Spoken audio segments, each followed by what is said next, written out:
Welcome to Flex Your Feelings, the mental health and wellness podcast with myself, James Penny, and my very enthusiastic and energetic co-host, Sam. What's happening? I was trying to search for your surname and then it went.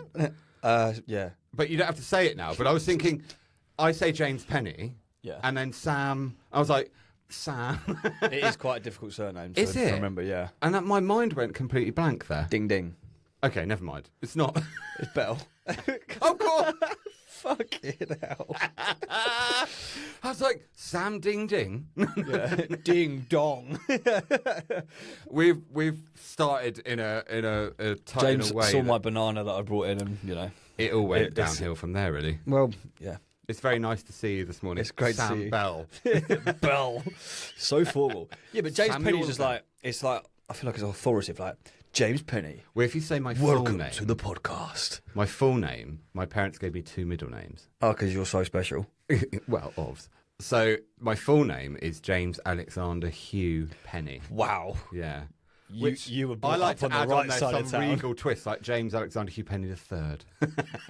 And it came off your tongue so well. 'cause Just rolled off I've there. practiced it in my Yeah, I head was gonna many say. times before. Yeah. Anyway, it's really nice to see. How You're are not going you? to ask about my middle name? Oh, yeah, go on. What's your Oh, middle I name? dropped it because it's somebody's name that I don't want to be associated with, so I'm now just Sam Bell. So you I'm did basically, have a middle name? you know, like when celebrities get really famous, they basically drop every fucking name apart from their first one. Right. So like Cher. One day I'm just going to be Sam because Okay. I'm dropping names like. Hey, fucking who loads needs tomorrow. other names? Yeah. We'll just know you as Sam. Sam. I'm going to be the one and only. Do you know Sam like Madonna? Yeah, exactly. Or, Precisely. Like that's Cher, that's like you say. Cher or Cheryl.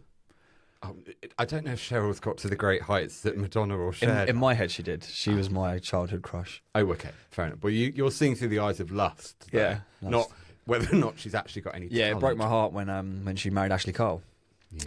which is actually quite Well, quite do you know what? I see what you did there. It was very, very, very smooth. So today's topic is going to be the topic of heartbreak. Oh, I know that in itself does feel quite sad, doesn't it? Talking about a topic like that. yeah. But there's a lot of positives that can come out of heartbreak as well, and I'm sure we're going to navigate through that for We are. the listeners. Oh, you know us so well. I know, right? We're going to take you on a tour. Yeah, yeah. Our experiences, our opinions, our ways that we believe helped us, and maybe hopefully will help others. And That's always the aim. yeah, exactly. So, yeah, we're going to be talking about heartbreak, and we're going to be talking about the negative sides of that and also the positive sides of that. We're going to be sharing some stories about our own experiences, and hopefully we're going to inspire people to be able to navigate themselves through heartbreak. Yeah, we've spoken a lot, haven't we? We've done 2 podcasts now about like the initial starts of relationships, so the initial phase of dating, and then dating 2.0, like the physical meetup. So that's kind of like the start. Now we're fast forwarding. Now we're fast forwarding to when it all goes tits up, because it will. I'm joking. I'm joking. No, it may not go. Love does exist. I'm just got a cold heart. But yeah, like, you know, that was the start of the relationship, and now it's like, well, you know, some things do happen. So now if you're maybe at the other end of that spectrum, if you like, then, you know, we can give you some advice. Okay, well, I think we can. Take some of it with a pinch of salt. And we can only speak from what we've lived through ourselves. Yeah, I think we've said that on. You like saying that? It's your favourite thing. What's that? You say we're not experts. We're just Well, talking yeah, from our because opinion. I think people think like, oh, you know, they told me to do this, and it's like, well, hang on, I'm not a doctor, not an expert, not all this sort of stuff. Especially with like the stress and anxiety one, that's a big thing. You know, this whole podcast is about. It's about us, really, because we're so self-centered. Speak for yourself. But yeah, no, but it is, isn't it? It's our experiences, our views, our knowledge on it, and we've gained that through some life experience, And look, and some's been a little bit longer than others. That was a dig. Yeah, but I've made a thing now. If you listen back to every single podcast, there is an age-related joke in there, and I feel like it's now just Still our waiting thing. for it to be funny, though. Well, I mean, it is quite. I'm laughing, so. Right, let's go. Just change the record, Sam. Yes, I'm old. No, older. Older. Yeah. Thank you. So I feel like starting off by exploring our experiences. Mm-hmm. And I feel like asking you a direct question. So would you say, Sam, that you've ever been heartbroken? Absolutely. Okay. Yeah, like big time. It, my first one, was probably when I was like 24. I'd say I've been heartbroken twice, because it's similar questions to like, have you ever been in love? And I would say that I've been in love twice. And weirdly enough, I actually got asked this last night, but in a conversation with someone. But yeah, so I've been in love twice, and I've been heartbroken twice. Okay. So yeah, there's your answer. Okay. You want me to elaborate? So, well, yeah, I do actually. So, oh God, this is going to be like a therapy session. What do you remember of that experience, how it felt to be heartbroken? I think both were very different, because both happened at very different stages of my life. Yeah. One more so relatively recently. I say recently, it's like a year now. I remember it feeling like grief, like physically losing somebody that was almost like a part of me. And I think it for want of a better phrase, and it's very cliche, but it literally does flip your whole world upside down. Like everything that you feel that you knew about your life and everything, you're in that bubble, aren't you, with that person? And yeah, it's like it shakes up, and it's like, well, what the fuck do I do now? I think the immediate reaction, especially from my point of view, was to like is it recluse? Was that the right word to use? Yeah. It's You just became a recluse. I became a recluse. Yeah, it was just like, oh, and then you go through like trying to reach out to friends, and yeah, it was, the first one was brutal. The second one wasn't any less brutal, but I was a lot more aware of why that breakup happened, and it was all me. So, I mean, so was the first one, but you know, yeah. So I think it's an important point you make, that each breakup or heartbreak is going to be different, depending on the relationship that it's relating to. Yeah, I mean, my first one was following like an 8-year relationship, and I broke up when we were 24. So that was kind of like the childhood first love, if you like. You know, you're going through, you're growing up, aren't you? And then it just came to a point where we both wanted, well, she wanted different things to what I did. And I kind of, in my head, even at 20, I think it was about 23, 24, and it was like, oh, I had my vision of what my life was going to be like from then. You know, probably going to ask her to marry me, probably going to get married, have a couple of kids, little 2-bed house in our local town. And then now, like, I'm so glad that didn't happen. Like, not to be like, I wouldn't want that to happen, but yeah, that needed to happen for me to then grow as a person and her. So, yeah. But it's hard, right? It's really hard. Yeah, like really, really difficult. And then I learned a lot about myself. And the second heartbreak was far more educational. I know that sounds really weird to say. I don't think so. But the first one I created, we spoke in previous podcasts about the Sammy B. Right? Alter ego. That first breakup created that, because I didn't know how to navigate through it properly. So I was like, right, what can I do? And I became Sammy B, an alternate version of myself that was the fun, party going, that kind of geezer. And then, yeah, the second one was a completely flip reverse. Like, I went to therapy. I learned a lot about myself. I really put the work in on myself. And now I sit here before you, a completely changed man. But I've never been more confident in myself now. And as hard as that second heartbreak was, I needed it to happen. But the thing is, it's very hard to see that initially, because all you can think of is, oh my God, I'm alone. Like, it's the pain. Yeah, exactly. Yeah, it's that. All you can feel is that pain, right? I mean, when I was thinking about this topic for the episode, I wrote down heartbreak, pain, and power. Oh, I love that. So you've just described that for me. Yeah. That there's a lot of pain, but out of that pain can also be a lot of powerful transformation. Yeah. So what about you? Yes, repeatedly. I felt heartbreak many a time. So I think, like you said you were heartbroken after the end of a relationship. I would say I felt that at the end of my relationships as well. So I've not had that many, but one. So I think I've been heartbroken 4 times. Wow. Yeah. But over play on. over a long period of time. Yeah. So my first partner was when I was 18. My second partner was around 20, but they only were about a year to a year and a half in length each. Then there was a 10-year gap. Wow. And then my next relationship. What were you doing in that 10 years, I ask? Being single and hating myself, probably, really. I know, I had a lot of good times too, but I wasn't very confident. Yeah. Then I met my next partner, and we were together 3 years, and heartbreak after that, and then there was a 4-year gap, and then I met. Can you understand why I say he's old now? Like, do the math here, people. Well, I've been single probably a total of around 14, 15 years of my adult life, but there's definite heartbreak and immense sadness after every one of those relationships ended. So it doesn't matter how long they lasted, the relationships.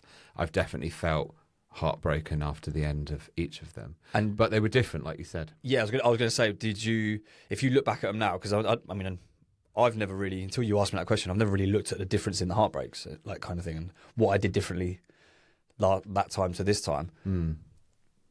Do you think that every heartbreak you dealt with the same? No. I think it's almost like an evolution. So the first heartbreak, the first time you ever get your heart broken, oh God, it is awful. Yeah. You think you're going to die. You can't eat. You can't sleep. I remember when... It hurts, right? It hurts. It's like a physical pain in your heart. And yeah, I mean, that sets the tone. And you think, oh, Christ, here we go. But then sort of the evolution of the heartbreak for me was that what made the heartbreaks different was that I was a different person each time. Yeah. And I'd like to say that I'd learned lessons with each one, and I have, but I suppose I repeated a few mistakes along the way too. But overall, the more heartbreak you experience, the more you realise, I think, that there's an opportunity to grow. So if I experience heartbreak again, I'd like to think that I wouldn't be quite so lost as a result of it, because I've done a lot of work on myself as well. Well, there's a lot of cliche phrases, isn't there? Like that. The one that sticks out for me is the best way to get over someone, get under someone, right? Didn't Dua Lipa sing that? Did she? Did she like getting over you is getting under you is getting over you, or something like that? I don't know, but yeah, I think that's like the common one used. Like, oh, come on, like get out. Let's go. Yeah, let's go out. Let's party. Like, let's get steaming. Let's go. You've got to have sex. Just do it. Yeah, and I've definitely done that. And disclaimer, it doesn't fucking work. I will grieve and sob and shut myself away and put myself on this proverbial shelf for years. Say, I'm never going to meet anyone ever again. Yeah, we process it very differently. But you're right. There's a huge pressure, I think, to get over it. Yeah, get back out there. Get back in the saddle. Let's go out. Get back on that horse. Yeah, and I don't think it's that easy. No, I think that is a very, very short... Don't get me wrong, like, at the time it can feel good, like, you're with your mates and you're out and your focus is off of it, but that's not a long-term solution. And ironically, after that first breakup, it was. But it was a long-term solution, but it was very in terms of short-term situations. Does that make sense? It does. So it was like... this is going to sound fucking bad. Another one, as DJ Khaled said. Like, but it was, and it was like, right, go out again. Okay, right, start talking to a different girl. Get like somewhat of a connection, hook up. Oh, this isn't going anywhere. And all I was doing was that. Did you compare them to plastering? 100%. Your, then ex. Yeah, 100%. Like, you can't help it, can you? No, like, and no one, like, yeah. It's like, oh, she doesn't do this, or oh, she doesn't say that the way that she used to. Yeah. We used to do that together. Or... Exactly that. And like, even going places, not the TV show. Everywhere is a... it's a trigger. It's a trigger. Yeah. There's a word I'm trying to search for. Every sort of place you've ever been to is then sort of... like it's almost tarnished. Yeah. I wish I could get what I'm trying to say, but, the restaurants you used to go to... just any activity, if you went to the cinema and then after you broke up, it's like, oh, but we used to go to the cinema together. Yeah. And anything is a reminder for a while. Like, it totally distorts reality, a breakup. And like, and that is almost like, that's a form of grief, isn't it? Because relating that to losing someone, like actually physically, like them sadly passing away. Yeah. Like, I've only fortunately lost one person in my life in terms of family. But I had mine and his bond was so big, and one of the big things we used to do was fishing, and subconsciously I was like, like I didn't go back to a certain fishing place because I didn't want to be reminded of that. But then as you grow, it's like I went back then. I was like sat there and I was like, all the fond memories come back. But in that initial first stage of grief/heartbreak, you don't want to go to those places that you went to together. You don't want to hang out in the same places. You don't want to eat the same foods. You don't want to go to the same restaurants because you're like you are going to compare. And it's on the other side. It's not fair to that other person either. If you're sat across the table in a restaurant that you and your ex has gone to, and all you're doing is sat there thinking about how it was when it was with them, that person doesn't stand a chance. Well, and you're that's not in fair. the present moment. You're No. completely distracted. But you're right when you say it's heartbreak/grief, because I think grief is present the whole time. Heartbreak is grief. It's a form of grieving.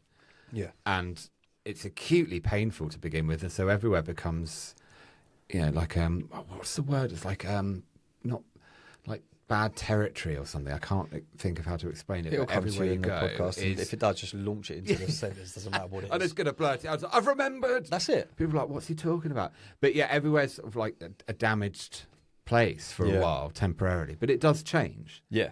And that's the thing I think it's important. It's so easy to get stuck there because all you're focused on is all the negative shit. But it, like they say, time's a healer. And it is, but only if you use it right. Well, only if you use it wisely. Time in itself isn't a healer. Yes, exactly. It's what you do in the time. That's it, yeah. That's such a better way of phrasing it. That's what I just did. It's exactly what you just said. No, it's not, but It in is. more in an Own it, intellectual sir. way. That was yours. But yeah, not that anyone would thank you as soon as you're heartbroken. Go, don't remember, time's a great healer. Yeah. Fuck off. If you go for a break, be like, listen to Flex Your Feelings, episode 9, because Sam and James have a lot to talk on the subject, and it'll probably change your life. Thank you very much. Plug.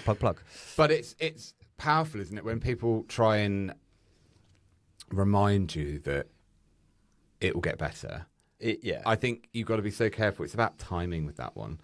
If you are in the company of someone who is heartbroken, you're not going to hear it until you've gone through, I guess, a stage of grief before you will then be receptive to, oh yeah, it does feel a little easier. It will get a little better. If you go straight in there, all well-meaning, well-intentioned friends out there, like, don't worry, it won't feel like this forever. Shut up. And that's it, isn't it? Yes, it will. Oh, yeah. Oh, it'll get better. Fuck off. No, it won't. But they are right. They are, but the timing's wrong. Exactly, yeah. But like on that, so there was something that I did when I very first went through the second lot of heartbreak, and it was on a recommendation from my coach, and I kind of.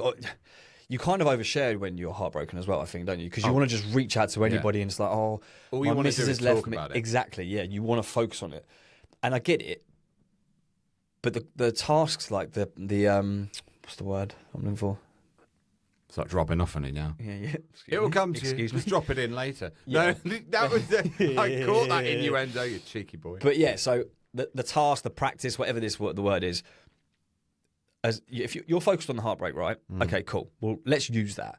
And then as hard as it will be, if it takes you 10, 15, 20, however long, many minutes it takes you, you could write down 5 to 10 things that are actually positive about this breakup. Yeah. And when I did that, there was a theme, and it was the time, because you have so much more time to focus on yourself and what you like to do. And it's inevitable that when you get into a relationship, like certain things like hobbies and stuff like that, they do take a step backwards because you are engrossed in that relationship and, your lifestyle changes. It's very easy to forget what you did before the relationship. And it's like, okay, well, you can get back to that. Or, better yet, start something new. Do you know what I mean? You're, okay, oh, wow. I started taekwondo after my last heartbreak. Did you? Yeah. So you go around and beat the fuck out of him? I'd be lying if I said it didn't cross my mind temporarily that I'm a trained fighter now. So bring it on. No, but yeah, exactly that. I started a new activity. Yeah. I interrupted you, but it does help. No, that's what this podcast is all It about. really does help. Yeah. But I think what you're saying is that you remember that you can live like in a way that's very much authentically you. Maybe we edit ourselves or change ourselves sometimes when we're in relationships, but when we're single, there's a revisiting or rediscovery of, oh, I can do this hobby again. I can go and see this friend again. I can go to do this on my own, I remember how much I love doing that. Yeah. That's a really powerful. Well, you hear all the time, don't you, when people come out of relationships, and generally it's. I mean, obviously, it would be great if you didn't get into that in the first place. Of course, yeah. Where you're like, you didn't sacrifice all of your. But that's what I'm saying. Like, a lot of people turn around after a relationship, and especially if it's been a little bit negative and stuff like that, and I lost myself. Yeah. And yeah, you do, but you choose to. And you can get lost in the heartbreak too. Yeah. And I think, again, what you're trying to say is, and I'll sort of add in that it's always important to feel your feelings, but if you... Or flex them, hey, see what you did there? But if you get lost in the heartbreak and you stay there, it's really difficult. Getting a fine balance, I think, between feeling the feelings and also not being completely consumed by them. Yeah. But I think initially with heartbreak, you do feel like the world's going to end. Yeah. And it's okay. It's And all it right is to okay. feel like that. Yeah. But you, like, sit with them, like you say, feel them, sit with that emotion, but you have to. There's got to be a point where it's like, right, okay, I'm gonna use this, because you can use that negative emotion, like we spoke about before, in terms of energy levels and emotions. Like, it's a high energy, as in state, but it's a negative emotion. So it's like, it's really intense, but Yeah. you can use that big time. Like, okay, right, it's a negative shit, but I'm going to use this to then make myself a different person, a better person. Like, use it to grow as a person.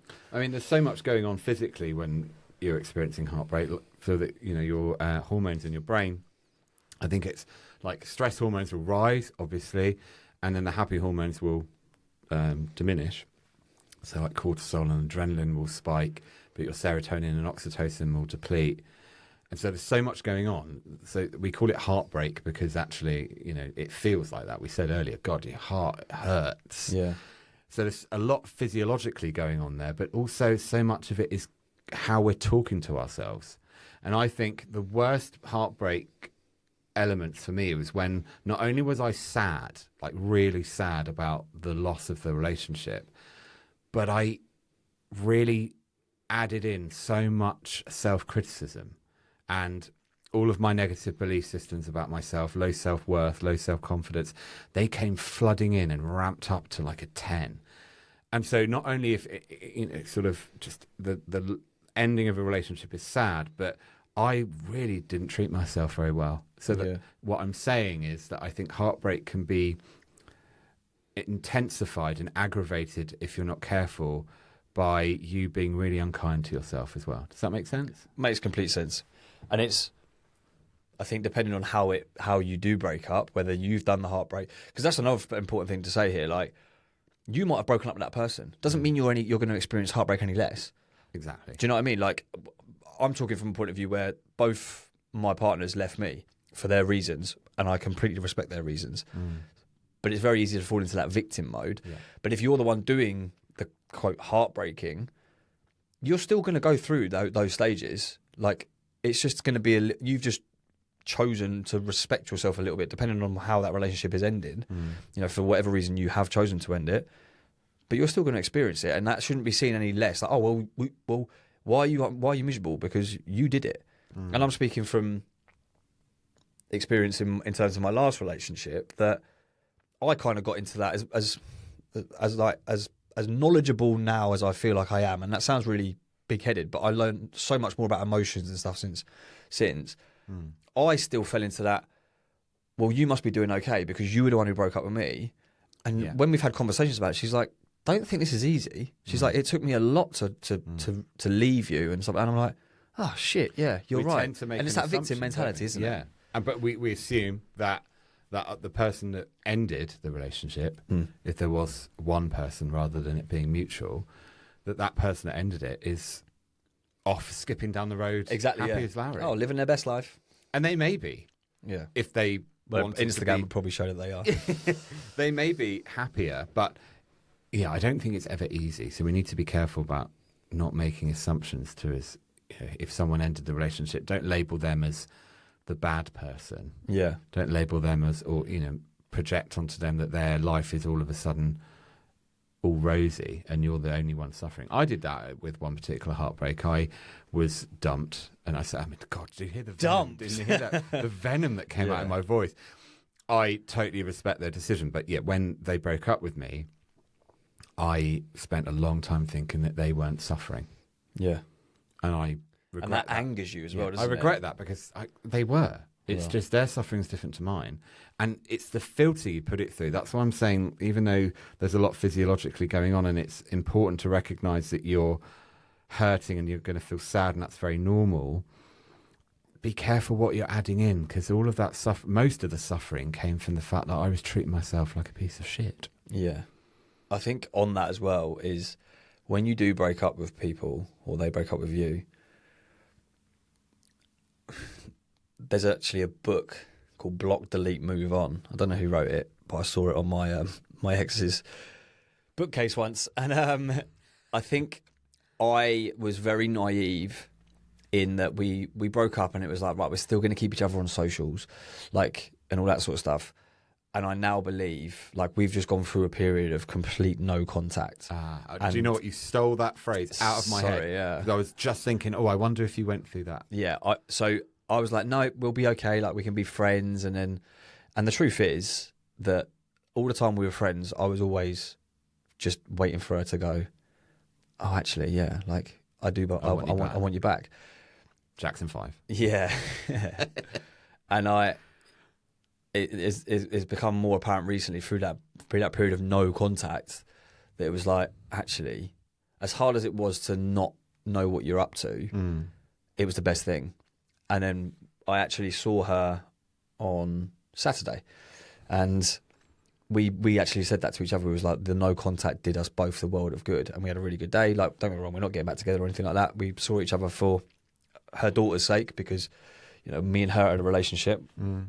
But yeah, if I was going to give you a piece of advice, when you go through a heartbreak, your fucking algorithm on everything, as in Instagram, TikTok, it knows that you're feeling really shit because it's like that. Yeah.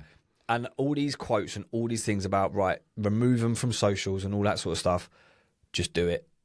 Even if it's for a period, even if you want to be really honest with that person. Can I just put it out there for those of you that are listening, that when that does happen, if you're on the receiving end of the person that takes you off Facebook or Instagram, whatever, fuck me.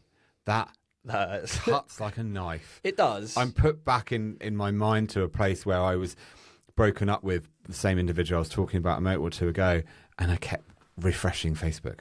And I'm not on Facebook anymore, but I kept sort of waiting for it, looking at the relationship status. When I was so-and-so is now single, fucking hell. But exactly that, and it's like... brutal, but I agree it's the right decision. It is the right decision, but you can have a really adult conversation about that as well. Like, so say you've broken up with me, James, look... I have no plans to do so.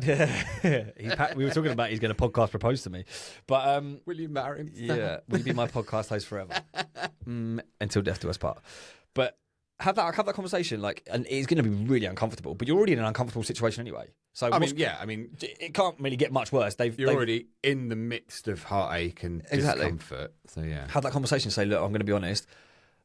I can't have you on socials right now. So I am going to remove you from Instagram. And when we did that, it was shit. But similarly to you, I'd go through stages of going on her Instagram and like seeing what, because I kind of muted her, but there's no point fucking muting her and then going and then searching her name and visiting it. It's like, what the fuck? That's it. It's completely irrelevant. It's so when you're heartbroken, avoid making any choices that are risky, i.e., stay away at all costs from any kind of stalking on social media. Yeah, I mean, it's easier said than done. I know, but oh my God, it's so tempting, but it's so damaging. The best thing they can have is a private profile, because once you're gone, you can't then access it. So if you do block each other from that, then that's okay.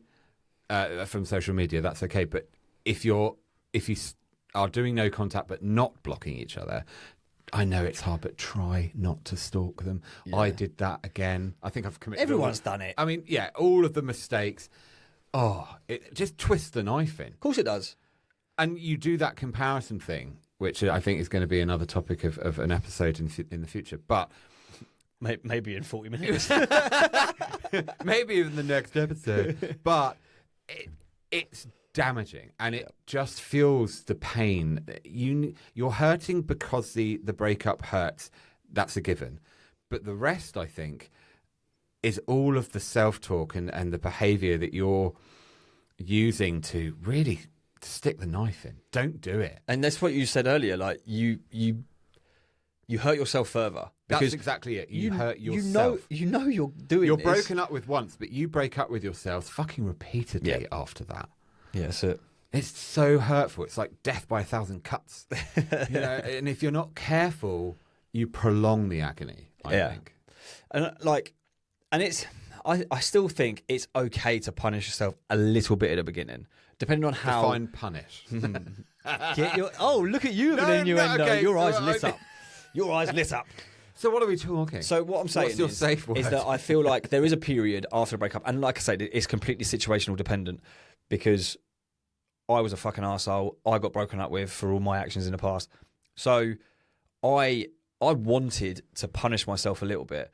I probably did it for a little bit too long. Even my ex said, she was like, you don't need to keep saying sorry. I think maybe we take out punish and put in reflect. Okay. Punished, it just feels harsh. But it's down to your own choice. This is me. We've spoken. This is our podcast. This is my experience. No, and I'm just wondering whether, in retrospect, you'd say that was harmful for you, looking back, to punish yourself, or do you stand by that? I stand by it because only because I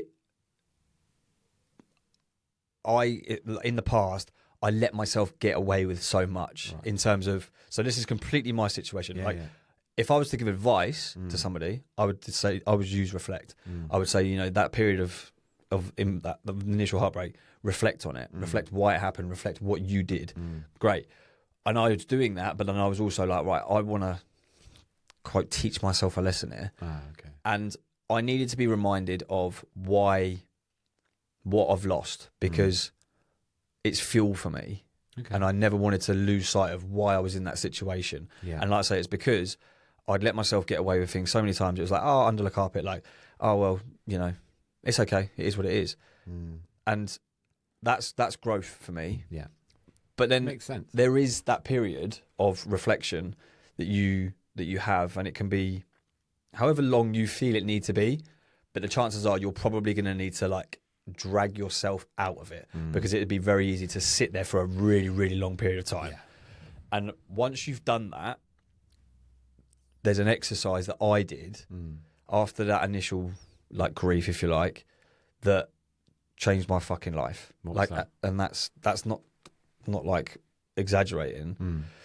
And it was on ironically, it was because of the algorithm on Instagram or TikTok that you were looking at, and it came up, and it was a dating coach, and he's really, really famous. However, I can't remember his name. Never mind. Yeah, he's been on loads of podcasts, and I've listened to him a lot. And it was an episode, and it said that once you've gone through that heartbreak, you feel like maybe you're not ready to date yet, but you're starting to get into that territory of well, one day I know I'm gonna, because that's another thing. You feel like you're never going to meet anybody ever again, right? When you first break up. But that's not true. No. You will do. So I was sat there, and I was like, right, I remember exactly. I was in bed, and it's probably 10 o'clock at night. I was doom scrolling, and it came up, and it was when you're ready to start thinking about that next person. I wasn't right then, but I knew what I wanted to do in the future.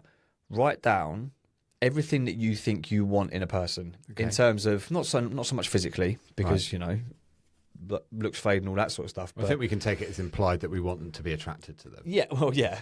You want to rip their clothes off, right? But in terms of their morals, their personality traits, and those characteristics of who they are, values, beliefs, exactly, values, beliefs. Write them down, and my list was probably about 15, 20 things long. There was things like want kids on there, empathetic, ambitious, all that sort of thing, and then become that person. Work your ass off to become everything you believe that you want in a person, because what you are, you attract. I love that. And I was already on my way to doing some of those things through my life coaching and stuff like that. But when I wrote it down, I was like, fuck yeah. And do you know what? I'm not there yet in terms of all of those things, because life is constant growth, right? But I have met some absolutely incredible people, and I genuinely believe it's because I've changed who I am, and what you are, you attract. And I've put it out there. The energy that I've put out has been reciprocated, and I've managed to date some fantastic people. Don't get me wrong, we're not together, but to even have that opportunity to date people that are on that sort of wavelength, that sort of level of you, that was mind blowing for me. So that would be like my number one top tip if we were going to, because I feel like we will give top tips out. But yeah, write down everything that you want or you believe that you deserve and all that sort of stuff. Become that version. That's incredibly powerful, because don't we spend a lot of time putting all of that onto another person? You know, somebody, they have to be that for us, not that we can be that for ourselves. And then by doing that, the very energy and nature of that means we'll attract someone like that, because like attracts like. Yeah, exactly. Which is incredibly powerful. Yeah. And I think very, very optimistic and hopeful and positive. Positive. It is, yeah. It is. It's like if you're writing these things down, you're like, and then I think that's what I did with my most recent heartbreak, which was now 3 years ago. I think that's what I did. Yeah, actually. What, subconsciously? I think my first memory after that heartbreak and going to a very dark place was I discovered some form of coaches on YouTube. And then I became a little bit obsessed with win your ex back videos. Then it evolved from there to more. I downloaded an ebook. Yeah, how to get your ex back. Powerful shit, right?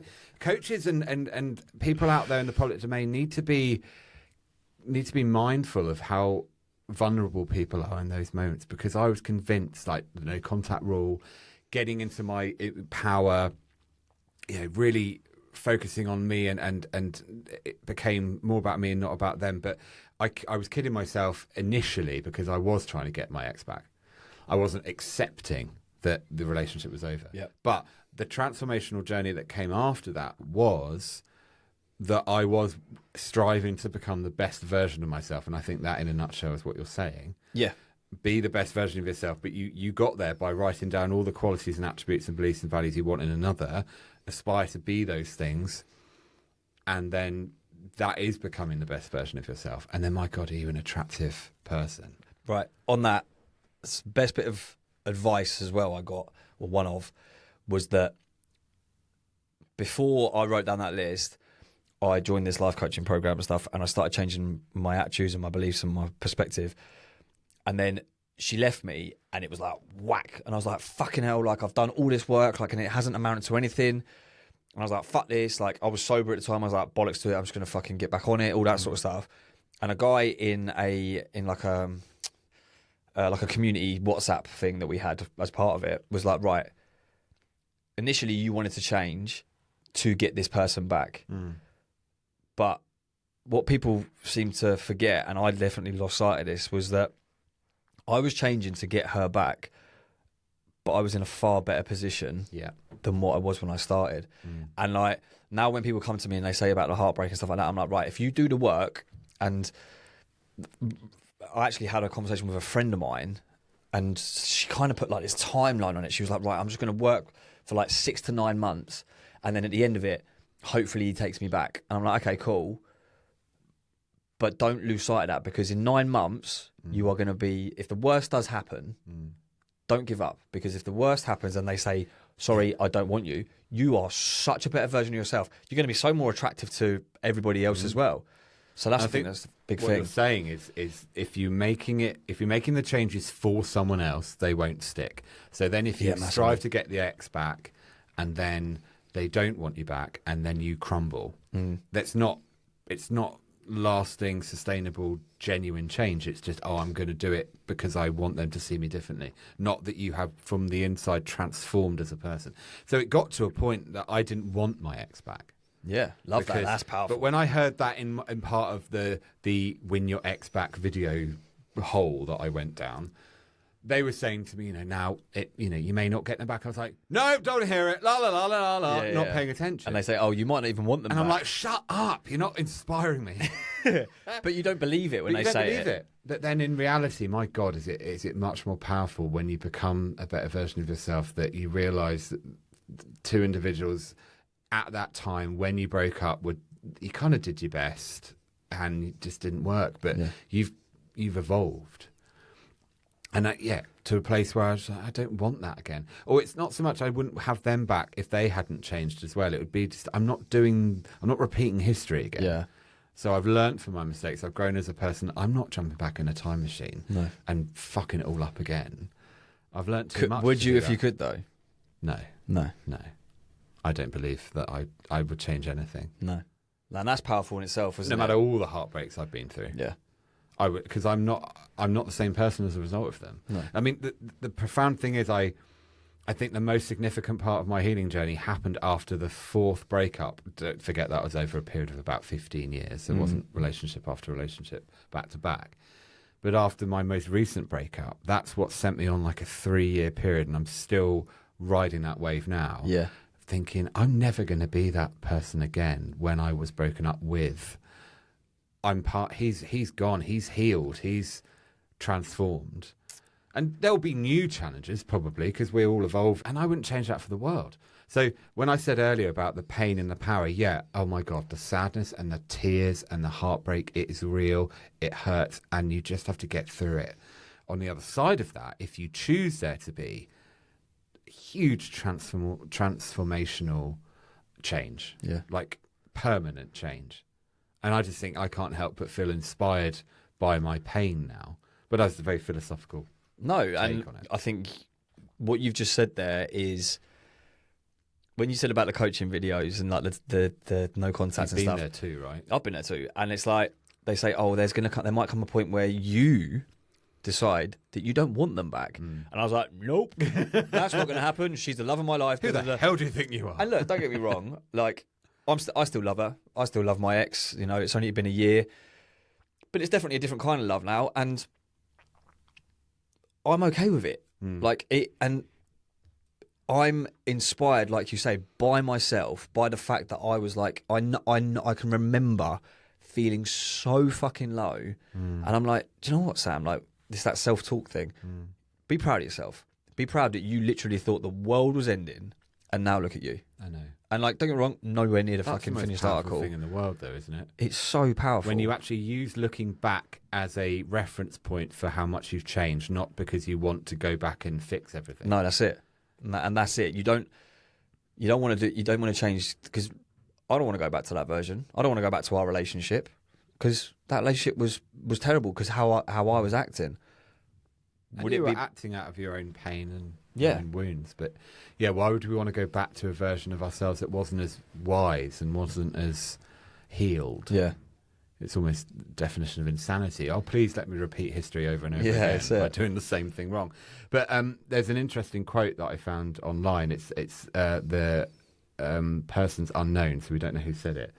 But you said something that made me think of it. There is no such word as loved. If you ever stop loving someone, then you never truly loved them in the first place. And you said you still love your ex. Yeah. And I think I still have love in my heart for my exes. And I think if I thought I was feeling heartbreak, but then look back and think, oh no, I was sad, but I wasn't heartbroken. What really sets that apart is, do I still have love in my heart for the people that I loved? And the answer is yes. Yeah. And that's why I like that quote, because we can embellish sometimes and fantasize and build the story up in our minds of who this person was. But if we ever genuinely felt love for them, that would never be taken away. So you didn't stop loving them. Do you know what I mean? Yeah. Like, it's that loved in love thing, isn't it? There is a definite, what's the word I'm looking for? Difference. Fucking hell. Wasn't even a difficult word to think of. But there is a different, like, and like you hear so many times where you have conversations, oh, I will always love you, but I'm not in love with you. And I've been told that. And it's like, that's hard to take, because it's like, you'll always be a person in my life, like I always love you, but I'm just not in love with you anymore. And it's like, that is fucking twisting a knife. But then when I got told that in the past, I didn't understand it. And now I do. I've said that to people, and I genuinely mean it. In the moment when you say that, I'm always going to love you, but I'm not in love with you, you do mean it. Yeah. And I think if you've ever loved someone, how can you not think of them fondly in the future when you get to a healed place?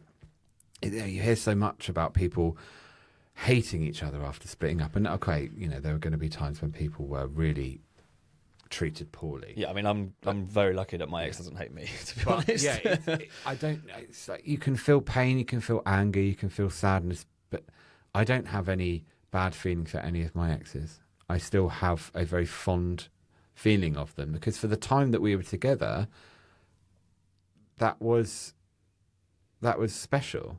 And also, you as a person has grown, as we've like continuously said on this episode.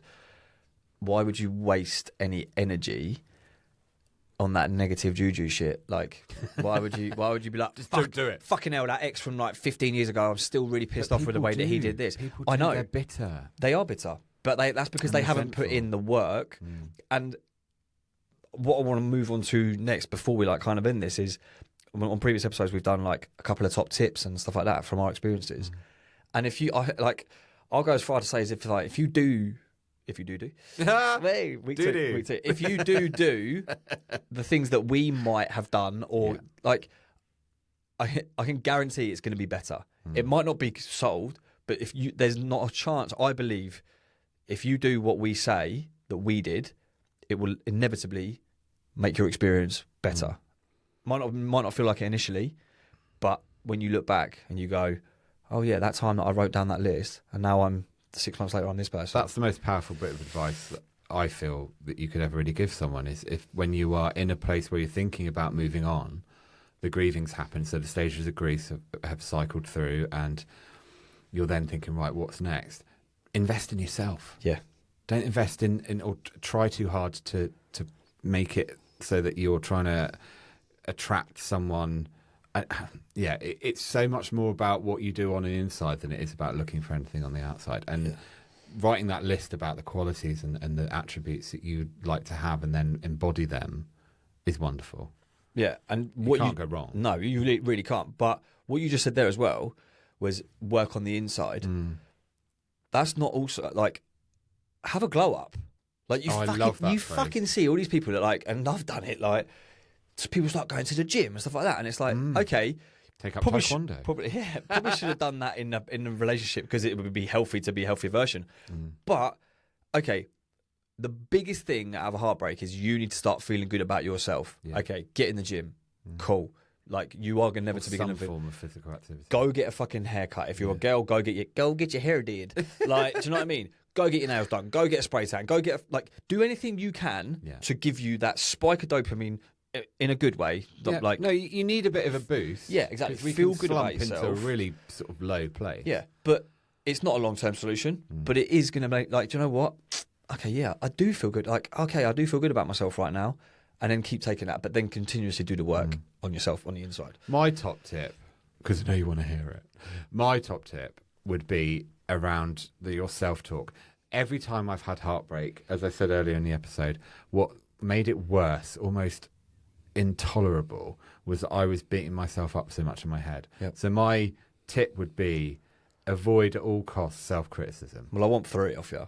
Oh God! Eventually. Okay. So avoid self-criticism, and what I mean by that is when you're in the, I've been in, ugly crying, experiences. Are you an ugly crier? Oh, absolutely.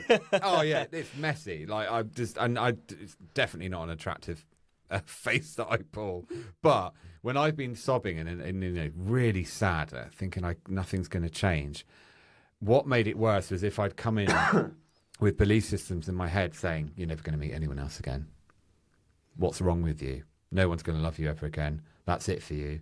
Avoid absolutes. Stop yourself from saying this will always be this way. I will never feel this way again. They'll never feel this way about me. No one's ever going to love me. Whatever it is. So it's like, don't just abandon yourself in that moment. Pay attention to what you're saying. It's like if you're crying about feeling sad, and then you sort of have this sob that comes up from your belly, and it's worse because you've just thought something really bad in your head. Yeah. And I'm really sad about the breakup. Oh my God, I'm never going to find anyone. Ah! And then you're off.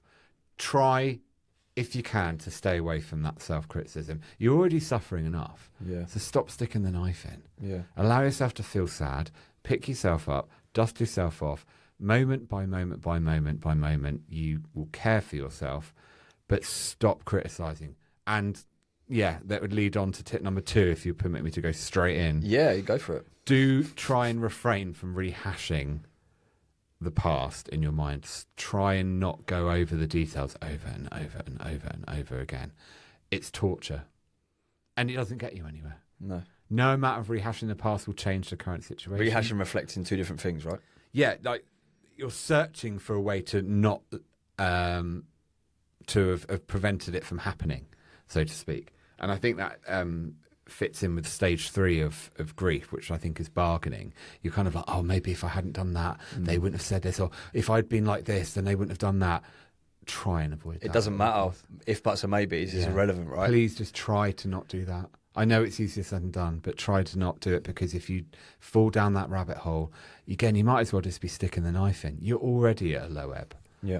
So it's trying to build yourself up, stay in the moment, not criticise yourself, not criticise the other person. Stop replaying it all in your head.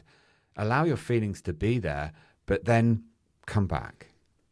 Does that make sense? It makes complete sense, yeah. And I guess the last tip is it's sort of just to remember that being single is not a dirty thing. Being single is doesn't mean you're not a social leper. No. You're not an outcast. Being single, you alluded to it earlier, or I think you said it directly, that it can be a powerful thing to be single. You can get back to a sense of self. You can remember who you are. You can build on who you are. So I guess my last tip is that being single is powerful and potentially a really wonderful opportunity for you. So don't look at that as a negative if you can. Yeah, I massively agree with all 3 Again, of those. it's easier said than done. Of course I'm it is, not but immune a to lot the of things fact are. it's hard. And it is easier said than done. However, it will get easier the more you do it. Yeah. Practice makes perfect. It is all that repetition, sort of thing. repetition. Consistency, breeds habits. So, like, yeah, it might feel hard the first time that you, like, try and get rid of those negative thoughts. But the only way to get rid of a negative thought is to think about a positive one. Oh, yeah, absolutely. Do you know what I mean? So whenever you hear these sort of naysayers going, oh, why do you keep being super positive, toxic positivity? No, it's just negative thoughts are bred by more negative thoughts. And the only way to counteract one is to intervene with a positive thought. Absolutely. That will then become dominant the more you practice that over. Don't forget, if we've been negative, it's likely we've been negative over many, many years. Don't give up. Keep being positive. So, yeah, it's a great point. Yeah. No, But love it. what about you? I mean, your first tip earlier about the writing the list of Yeah, who I you think want to we've already gone over it. So the first tip would be, my first tip would be write down 5 things, minimum of 5, as to why this can be a positive right now. Okay. Because it gets you out of that negative mindset straight away. Like, you're sat there, you're grieving, you're feeling miserable, you're putting a knife in, you're talking all this shit about yourself. Okay, cool, right. Let's write down 5 things that can be a positive. And I use the word can because it's all being good and well writing down 5 things. So James left me because this. No. Like, don't worry about the negative. Right, James left me. I can be this. I can do this. I have time to do this. The word can is a maybe. I will do this. Yeah. I am going to get back in the gym. I am going to learn the guitar. I am like, and I'm talking from self-experience here. These are the kind of things that I kind of wanted to get my head into because they're time-consuming and my energy goes into them. But write down 5 things that are positives and use them as fuel to go, do you know what? Fucking right. I'm actually going to do this. I am going to take up a Spanish lesson. I am going to get fitter. I am going to book that marathon. I'm going to book that weekend away with my mates that I kept putting off. I am going to spend more time with my family. I'm going to do this. What can I do now that I've got this time? Exactly. And that's the biggest thing. Like, I think time is the biggest thing that you, quote, get back, because you do put a lot of time and energy into a relationship and you now have all this time to make yourself whoever the fuck you want to be. And that goes into tip 2. We've spoken about it quite a bit. The list. Write down the things that you believe that you would want in a person. Because it's not about that. It's not about that next person that comes into it. It's about them becoming that person. Yeah. And it's like the initial task is, what do I want in the future from my partner? But the actual exercise is all about self-growth. It's all about you. It's all about your internal beliefs and your perspectives of what you do for yourself. Absolutely. And then the third one, this is probably going to be more aimed at people that have been through heartbreak because of their own actions. Okay. But it's kind of very similar to your first and your second, is stop blaming yourself. Yes. Because blame. I spoke about that period of punishment, and I still believe in myself that I needed to do that for myself. But stop blaming yourself, right? Look around you. It's inevitable that you will have people around you that care about you. Yeah. They might think, funk, whatever the fucking word is, you've been a bit of a dickhead, a bit of a bellend, but they would not be friends with you if you were a complete fucking arsehole. Yeah. And I took that in myself. I know that I treated people badly, friends and a partner, but that doesn't define who you are. So stop blaming yourself for the shit that you did. Stop making it your identity. And then remember that you wouldn't have your the behaviour doesn't define who you are. Exactly. Well, yeah. But look around you, and those people that are around you, they wouldn't be in your life if they thought you were a knobhead 24/7. Do you know what I mean? So stop blaming yourself, and then go back to tips 1 and 2, and it can be a cycle. Absolutely, it can be. Keep working around it and going, right, do you know what? I don't want to talk about myself in a negative way. I want to be this person. I want to be that, and just use them. I think that's it. Because self-blame is toxic, and two people come together in a relationship and create the entity that is the relationship. And so if it doesn't work, whoever caused the separation, blaming them or yourself is simply not accurate. No, What you created between the two of you is always equal responsibility. You can divide that up amongst yourselves, but stay away from blame, because it is a direct road to you feeling miserable. It's a negative. Yeah. It's a constant negative. You're constantly looking for something to blame, whether that be yourself or your partner or the situation or the actions, whatever it might be.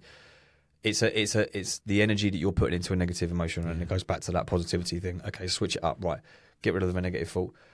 Like, be proud of what you might have done in a relationship as well, because absolutely there will be positives in there. It's human nature to look, and that negative will always outweigh a positive.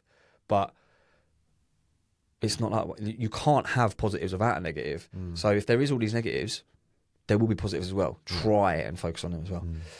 And if you're listening and you are currently feeling heartbroken, I personally just want to say, hang on in there. Yeah. It does get better. Up. It does get better, but I mean that with the utmost sincerity of whatever pain you're in right now. Respect that pain, feel that pain. But if you can take on at least even just one of the tips that we've suggested, it's coming from experience, you will start to feel that little bit better. And it's little by little by little. Brick by brick. Brick by brick. Yeah. But yeah, if you're listening and you're feeling sad and heartbroken, don't give up. No, massively. Yeah. Mate, it's been a pleasure.